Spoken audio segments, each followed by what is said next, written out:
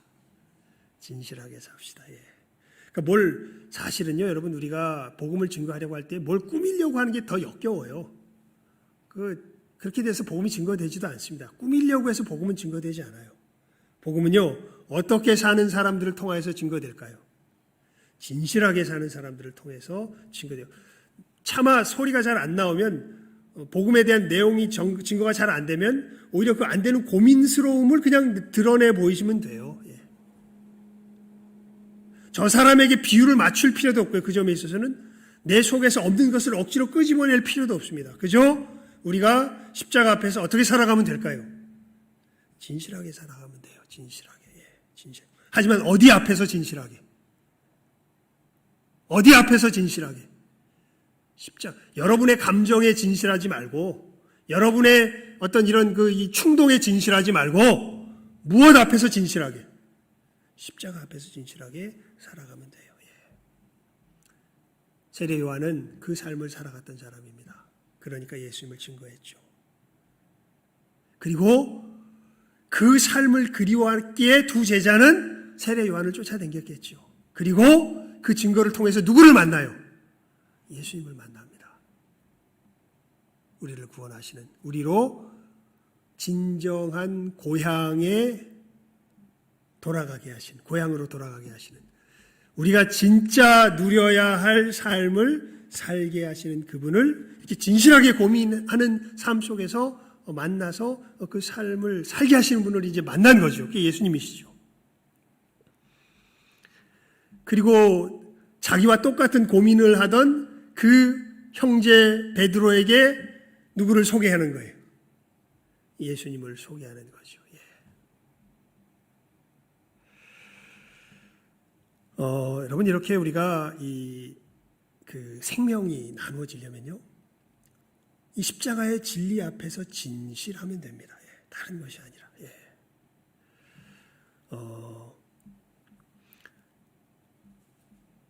제가 자주 요즘 인용하는 팀 켈러 목사님이 목회하시는 리디머 교회의 한 성도의 이야기인데요.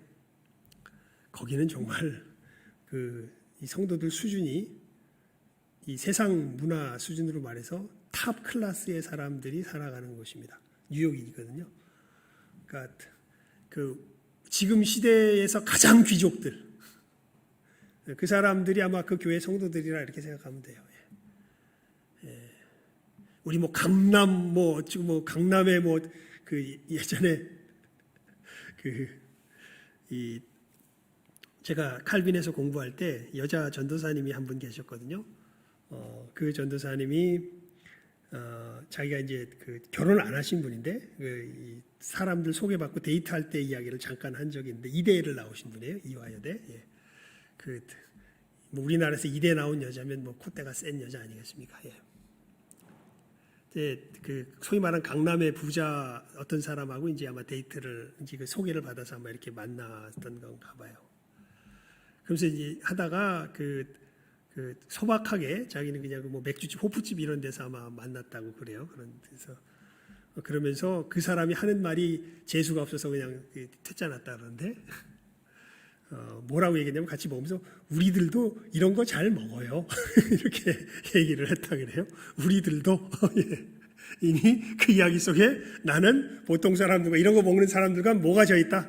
계급이 다르다라는 것에 대한 신분의식이 사실은 자기도 모르게 있는 것을 재수 없어서 안 했습니다. 이렇게 이야기하는데 이런 강남 이런 정도가 아니라 이 사람은 뉴욕에서 월스트리트에서 사실은 그러니까 어떻게 보면 세계 최고의 귀족과 같은 어떤 우리 세상적으로 말하면 신분의 사람이죠. 이 사람이 월가, 그러니까 주식 가지고 이렇게 하는 그런 회사에서 이제 꽤 높은 위치에 있었던 사람인가 봅니다. 그런데 이 사람의 부하 직원 여직원이 뭔가 일을 크게 잘못했습니다. 그래가지고 징계를 받아서 사안이 너무 커가지고 잘하면 이게 쫓겨날 수도 있게 된 아주 굉장히 큰 문제를 저지른 거예요. 이분이, 여자분이. 그래서 이 여자가 굉장히 고민했어요. 야, 이거 어떻게 해야 되냐, 이거. 나는 쫓겨났다. 생각해서 여기서 이렇게 또 내 캐리어에 기스가 나고 이제 흠집이 생기고 이러면 되게 힘들 텐데 막 이렇게 고민하고 있는데 갑자기 이 여자 상사가 딱 오더니 얘기하는 거예요. 이거 내가 너한테 뭔가 미리 알려줘야 될 것들을 잘 못 알려줘서 이런 일이 벌어졌으니까 염려 말라고, 이거 다 내 책임이니까 너는 걱정할 거 없다. 그냥 상사가 자기 책임으로 떠안고서 그 문제를 해결해 버려요. 이 여자가 너무 놀랐습니다. 왜 놀랐냐면 지금까지 이 월가에서 살아오면서 자기가 만난 상사들은 하나같이 변함없이 어떠한 이런 상황 속에서 어떠한 태도를 취했냐면, 만약에 내가 뭔가를 잘했다면 그건 누가 잘해서 잘한 걸까요? 그건 지가 잘해서 잘한 거지. 자기의 공을 누가 가져가요? 지가 가져가요. 그리고 지가 잘못해서 문제가 생기면 이걸 누구 잘못으로 돌릴까요? 부하 직원의 잘못으로 돌립니다. 이런 살벌한 곳에서 계속해서 살아왔고 그곳 생태 자체가 그런데 이상한 인간이 있는 거예요. 이거 틀림없이 누가 잘못한 건데, 지가 잘못한 건데 그거를 지가 덮어쓰고서 그냥 그렇게 가는 거예요. 그래가지고 이 여자분이 나름 정직했나 봐요. 자기 속에서 이게 제가 잘못한 건데 그거 하시면 어떡하냐고 계속 가서 왜 그러시냐고, 이유가 뭐냐고, 아니라고, 그거 진짜 내가 잘못한 거로 계속 그렇게 얘기를 해요. 근데 그냥 한두 번 했으면 말았을 텐데 이 여자도 세속적이었다면 아마 그냥 그렇게 하다가 뭐 길 가다 돈 주었다 뭐 이런 심정으로 그냥 좀 바보 같은 상사 만나가지고 내가 잘 되나 보다 이렇게 생각하고 넘어갔을 텐데, 이 여자는 그게 자기가 잘못했다는 걸 분명히 안 거예요. 그래서 계속해서 물어온 거예요. 이 상사한테. 2번, 3번, 4번 왜 그러셨냐고. 왜냐하면 뭔가 그냥 그렇게 덮어쓰기 위해서 한 건 아니라는 걸 제가 느꼈던 거예요. 그때 내가 이번 한 번만 이야기하겠다고. 진짜 이유를 이야기하겠다고. 나는 예수를 믿는 사람이라고. 예수님께서 내게 행하신 것을 나도 다른 이에게 행하기를 원했다고. 그래서 한 것이라고. 그냥 잊어버리라고.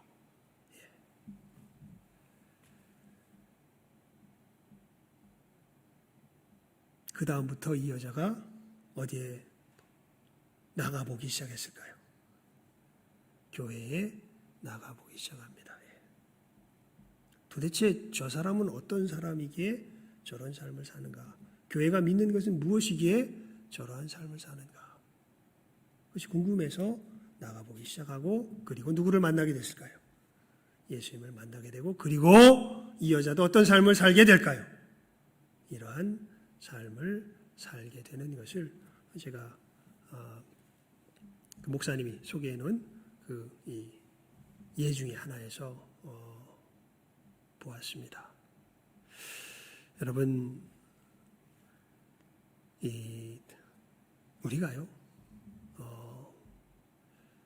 이 생명이 우리 가운데 역사하고 있고 또 우리 생명을 나누기 위해서는요, 정말 중요한 것이 다른 것이 아니라 지금 이야기한 어떤 삶이 중요해요? 십자가 앞에서 어떤 삶이? 진실한 삶이 중요해요. 점점 더 분명해집니다. 이제 제 아내가 그런 얘기를 해요. 요즘 뭐 DP인가 뭐 저기 군대 이야기 다루는 드라마가 엄청 유행이라면서요. 거기 보니까 그 2번째 이야기인가 3번째 이야기에 보니까 어떤 그 성질 못된 나쁜 여자 등쳐먹고 다니는 어떤 이런 탈영명 기둥서방 같은 놈 하나 있죠. 그 녀석이 집에서 게임하다가 누가 문을 똑똑똑똑 두들겨요. 그러니까 문을 딱 열어보니까 누가 들어오냐면 예수 믿으세요 이러면서 들어오는 사람이 이제 돼 있으니까, 이 아줌마가 뭐 하면서 그냥 사람 짜증나게 하고 뭐라 그럴까요? 사람 이게 기분 나쁘게 하는 그런 이 상징으로서 이제 복음 전하는 모습이 거기에 그렇게 드라마 속에 등장한 것을 봅니다. 물론 우리가 이 뭐라 그럴까요? 오해라 그래야 할까요? 그런 어떤 핍박과 그런 것을 무릅쓰고라도 전해야 되긴 하겠지만, 지금 시대 속에서는 사람들에게 다가가는 길들이 옛날에 열렸던 길들과는 다르게 열려지는 것들을 우리가 인정하지 않을 수가 없습니다. 오히려 그렇게 다가가면 그냥 짜증만 내요. 그리고 어떤 사람 이런 사람도 있다 그래요. 이미 다 알아가지고 그래, 내가 영접 기도해 줄게. 얼른 빨리 그것만 해봐. 그리고 빨리 가. 예. 이렇게 이야기하는 사람들도 있다 그래요. 예. 그러니까 이 사람들이 정말 자기 삶 속에서의 이 여인과 같이 진실한 도전을 받기 전에는 여러분, 우리가 주님을 증거할 그 상황과 기회들이 쉽게 열리지 않는 것들을 우리가 이 땅 가운데서 보게 됩니다. 그러니까 굉장히 강팍한 세대에 우리가 살고 있어요. 그래서 우리가 이 생명이 나누어지려면 첫 번째 중요한 것이 무엇이냐면, 굉장히 중요해요. 우리가 어떻게 사는 것이 첫 번째예요? 십자가 앞에서 어떻게? 진실하게 사는 게 첫 번째예요.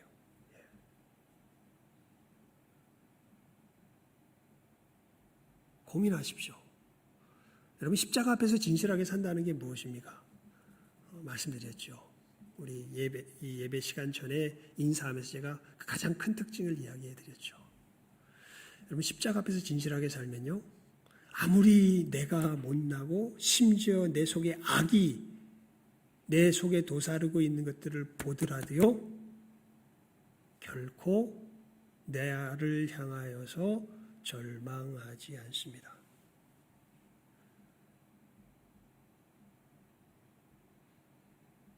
또한 상대방이 그러한 모습을 보여도 그 사람을 향하여서 완전히 기대를 저버리는 그러한 상황에 들어가지도 않습니다. 이게 교만이거든요, 사실은. 여러분, 우리의 우리됨을 누가 정하나요? 내가 누구인지를 누가 정하나요? 십자가 앞에서 진실한 사람들은 내가 나됨을 누가 정하는 사람들인가요? 사도 바울이 이야기하죠. 내가 그리스도와 함께 십자가에 못 박혔나니 그런즉 이제는 내가 산 것이 아니 오직 내 안에 그리스도께서 사신 것이라. 이제 내가 육체 가운데 사는 것은 나를 사랑하사 나를 위하여 자기 몸을 버리신 하나님의 아들을 믿는 믿음 안에서 사는 것이라. 여러분, 나의 나됨을, 저 사람의 저 사람됨을 십자가 앞에서 진실한 사람들은 누가 정하나요? 여러분, 여러분의 삶 속에서 저 사람의 저 사람됨을, 나의 나됨을 누가 정합니까? 교회 내에서 여러 가지 일들을 진행해 보면요, 그대로 드러납니다. 저 사람의 저 사람됨을, 나의 나됨을 누가 정하는지. 자기가 정하는 사람은 반드시 정죄해요. 편을 나눕니다. 누구 나쁘다. 나쁜 건 맞는데요, 정죄를 해버립니다. 그리고 지가 그것을 처리하는 주관자가 되려고 하죠. 이 죄를 가장 잘 범할 수 있는 사람이 목사입니다. 말씀을 오히려 어떻게 보면 잘 알기 때문에요, 이 죄 가운데 가장 쉽게 빠질 수 있는 사람들이 목사가 돼요. 말씀을 잘하는 사람들이 이런 사람들이 되기 쉽습니다. 근데 진짜 십자가 앞에서 진실한 사람들은 십자가가 그것을 이야기하거든요. 그 죄 때문에 누가 십자가를 지신 거예요? 주께서 십자가를 지신 거예요. 그래서 그 죄 가운데 있는 우리를 주께서 어떻게 하신 거예요? 건지신 거예요. 이렇게 죄악을 지을 수밖에 없는 우리를 새로운 피조물로 만들어서 하나님을 섬길 수 있는 자로 변화시킨 것이 바로 어디입니까? 그거가 십자가입니다.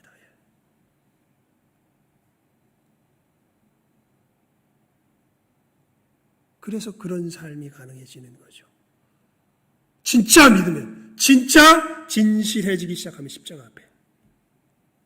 그저 남들에게서 벌어지는 일이 아니라 내 삶에서 일어나는 일이 되는 것입니다.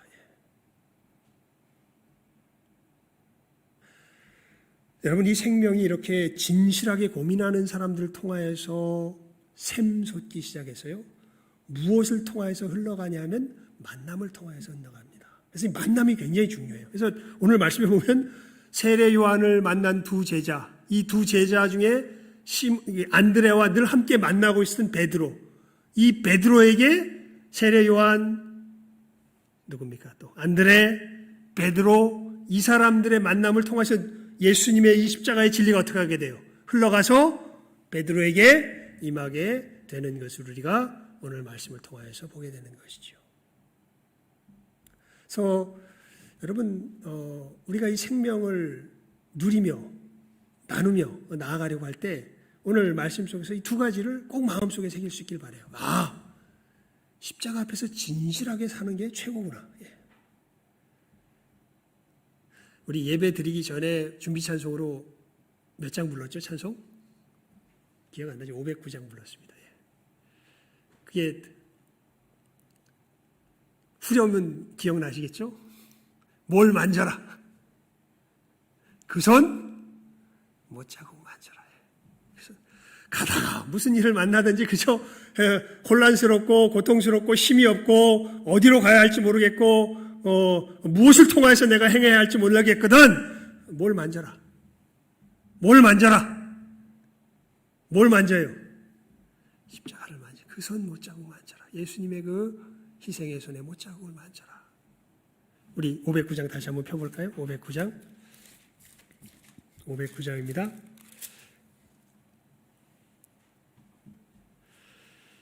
후렴만 우리 한번 읽어볼까요? 509장 시작하면 읽습니다. 후렴만 읽습니다. 시작. 그 손 못자국 만져라. 그 손 못자국 만져라. 주가 널 지키며 인도하시리. 그 손 못자국 만져라. 이게 십자가 앞에서 진실하게 사는 삶의 모습입니다. 그 손 못자국을 만지면서 주께서 나를 인도하시기를 구하며 어떠한 상황, 어떠한 환경 가운데 만나든지 그 손 못자국을 만지면서 내 자신을 바라보고 내 이웃들을 바라보고 내게 처해진 상황들을 바라보며 살아가는 그 진실한 삶. 그러면서 한 가지, 두 번째 중요하게 여길 것이 요거라고 말씀하실 텐데요. 하나님께서 우리들에게 엮어주신 이 관계, 이 만남들을 어떻게 여겨야 될까요? 우리가 소중히 여겨야 됩니다. 어디 멀리 가서 전하라 그러지 않으세요. 주님께서는 어디서 전하라 그러실까요? 바로 지금 내게 만나게 하신. 보십시오. 세례 요한은 누구에게 전해요? 자기를 쫓아다니던 두 제자에게. 이 제자 중 한 사람인 안드레는 누구에게 전합니까? 자기 형제 누구에게? 베드로에게. 왜 베드로에게 이것을 전할 마음이 있었을까요? 베드로도 자기가 이렇게 진실하게 고민하는 삶에 대해서 함께 뭐하는 사람이었기 때문에, 고민하는 사람이었기 때문에 아무에게나 가서 막 막 전하면요 관계를 깨먹어요. 관계가 부서져요. 요즘 세대는 특히 이런 것들이 더 심해. 지혜가 필요해요. 주님 말씀하시죠. 너희들 비둘기같이 순결하고 모처럼 지혜로워하라. 뱀같이 지혜로워하라 말씀하시잖아요. 특히 지금 시대는요 지혜가 필요해요. 물론 과감한 이 용기가 필요할 때도 있지만 그 용기는 어느 순간 하나님께 주시는 힘을 따라서 한순간 나타날 거예요. 하지만 보통 때는 우리가 뭘 유지할 수 있는, 우리의 관계를 선하게 유지할 수 있는 지혜가 필요해요. 왜냐하면 이 생명은 무엇 속에서 전달되기 때문에, 만남 속에서, 이 관계 속에서, 유지된 관계 속에서 증거되고 전달되기 때문에 그렇습니다. 이렇게 베드로에게 복음이 처음 전해지기 시작하는 것이죠. 요 얘기만 살짝 언급하고 넘어가야 될 것 같습니다. 여러분, 이렇게 예수님 전해지자마자 베드로가 예수님 믿었나요? 예수님 만나자마자 예수님께서 나를 따라오라 그랬나요? 조금 전에도 앞에서도 이야기했지만 그렇게 얘기하시던가요? 오늘 말씀해 보면 아니요. 이렇게 거듭나게 되는 것은 예수님을 만나도 때가 있어요. 나중에 이 베드로가 그물질하다가 예수님 배 위에서 만난 그때에 제자로 부르시고 거듭나게 되는 역사가 일어나지, 아직은 그때는 아니에요. 지금은 그냥 예수님과 몸만 터놓는 때예요. 이 안면만 터놓는 때예요. 그래서 예수님께서 장차 네가 시몬의 아들 아니구나. 시몬의 갑자기 이름. 네가 요한의 아들 시몬이구나. 지금이 아니라 언제? 장차 뭐가 되리라. 뭐라고 하리라. 개발하리라. 지금은 아니다. 장차 나중이다. 이렇게 말씀하시죠. 여러분, 우리 믿음의 길을 걸어갈 때 우리 교회에서요, 아유, 저 사람 빨리 예수 믿어야 되는데 왜 이렇게 안 믿는 거야? 예, 이 말씀을 기억하십시오. 예수님도 베드로 만나서 당장 네가 개바라 하리라 이렇게 얘기 안 했어요. 언제 개바가 되리라? 장차 개바가 되리라 이렇게 말씀하십니다. 안달하지 마십시오. 중요한 건 두 가지입니다. 이 관계를 선하게 유지할 줄 아는 것과 다른 하나는, 이게 정말 더 중요한데, 내가 어디 앞에서, 십자가 앞에서 어떻게 진실하게 고민하며 씨름하며 살아갈 줄 아는 것입니다. 이 두 가지가 유지될 때 우리들 속에서 무엇이 시작될까요? 오늘 설교 제목이 뭡니까? 한번 읽어볼까요? 설교 제목 시작. 만남과 증거 속에 시작되는 생명입니다. 이것이 유지될 때에 우리들 주변에 주님의 이 생명의 역사가 시작되는 것을 분명하게 바라보시며, 여러분, 아, 그렇구나. 어떻게 보면 어려운 거 아니구나. 진실하면 되구나. 무엇 앞에 하지만 십자가 앞에 진실하면 되구나. 그리고 무엇가 소중한 거예요? 우리의 관계가 소중하구나. 분명한 인식을 가지고 우리의 생명의 걸음 한 걸음 한 걸음 바르게 걸어가시는 우리 모든 귀한 영혼들 될 수 있기를 주님의 이름으로 축원을 드립니다. 기도하겠습니다. 하나님 아버지, 감사합니다. 저희들 오늘 말씀을 통하여서 이 생명을 누린 대표로 주님께서 지목하여 주신 베드로에게 주님 우리들에게 주시려고 준비하신 이 생명이 어떻게 전하여졌는지, 그 시작이 어떻게 되었는지 우리가 오늘 말씀을 통하여서 살펴보았습니다. 정말 주님의 십자가 앞에서 진실하게 씨름하는 그 사람들의 분투 속에서, 그 사람들이 가진 그 만남과 관계 속에서 이 생명이 시작되는 것을 저희들 오늘 말씀을 통하여서 살폈습니다. 하나님, 정말 주님 오실 날이 가까우며 세대가 악화해져 갑니다. 그럴수록 우리가 주님께서 말씀하신 이 본질에 충실하여야 정말 이 생명을 함께 나누며 이 생명을 전하며 누리며 살아갈 수 있는 줄 압니다. 하나님, 이 분명한 생명의 원리, 생명이 시작하는 원리를 저희들 확실하게 깨달아 알게 하여 주시고, 저희들 삶 속에서 십자가 앞에서 진실하게 고민하며 살게 하시며, 하나님이여, 하나님께서 우리들에게 허락하여 주신 이 귀한 관계들, 이 만남들을 소중히 여기며 살아갈 줄 아는, 여기에 함께한 우리 모든 귀한 영혼들, 이 시간 함께 머리 숙여 예배드리는 우리 모든 복된 영혼들 다 되게 하여 주시옵소서. 모든 것 예수님의 이름으로 기도드리옵나이다. 아멘.